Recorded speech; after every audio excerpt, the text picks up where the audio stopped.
अस्सलाम वालेकुम नाजरीन जी, मैं हूं नाइला भट्टी और आप देख रहे हैं न्यू BBC न्यूज HD। आइए शामिल करते हैं आज की अहम खबर शामिल करते हैं जिला सांगड़ से। हमारे न्यू BBC न्यूज के bureau chief of Pakistan Ghulam Qadir भ्यू की रिपोर्ट के मुताबिक सांगड़ नोकोट के करीब ज़री ज़मीन पर झगड़ा। मौला बख्श जोनी जो जख्मी, फरीकीन का ताल्लुक जोनी जो बरादरी से है।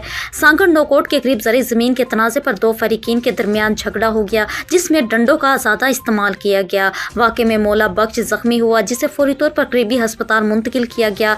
जख्मी मौला बख्श और जबार जोनीजो का कहना है कि हम अपने ज़मीन पर मौजूद थे, अचानक हम पर हमला हुआ। दूसरी जानिब इनका कहना था कि झगड़ा हमसे किया गया, लेकिन थाने में NC रिपोर्ट भी हमारे खिलाफ दर्ज करवाई गई और हमें थाने में लॉकअप कर दिया गया। इन्होंने मजीद इल्ज़ाम आयद किया कि मुखालिफ फरीक के जानिब से इन्हें धमकियां भी दी जा रही हैं, जिससे इनके अहले खाना सख्त परेशानी का शिकार हैं। दोनों फरीकीन का ताल्लुक जोनी जो बरादरी से है। वाक़े की इत्तला मिलते ही पुलिस मौके पर पहुंच गई और तफ्तीश का आगाज कर दिया। इलाके में कशीदगी पाई जा रही है, ताहम हालात ताहाल काबू में है। मुतासरा फरीकीन ने आला हुकाम से इंसाफ और तहफ़्फ़ुज़ की फ़राहमी की अपील की है।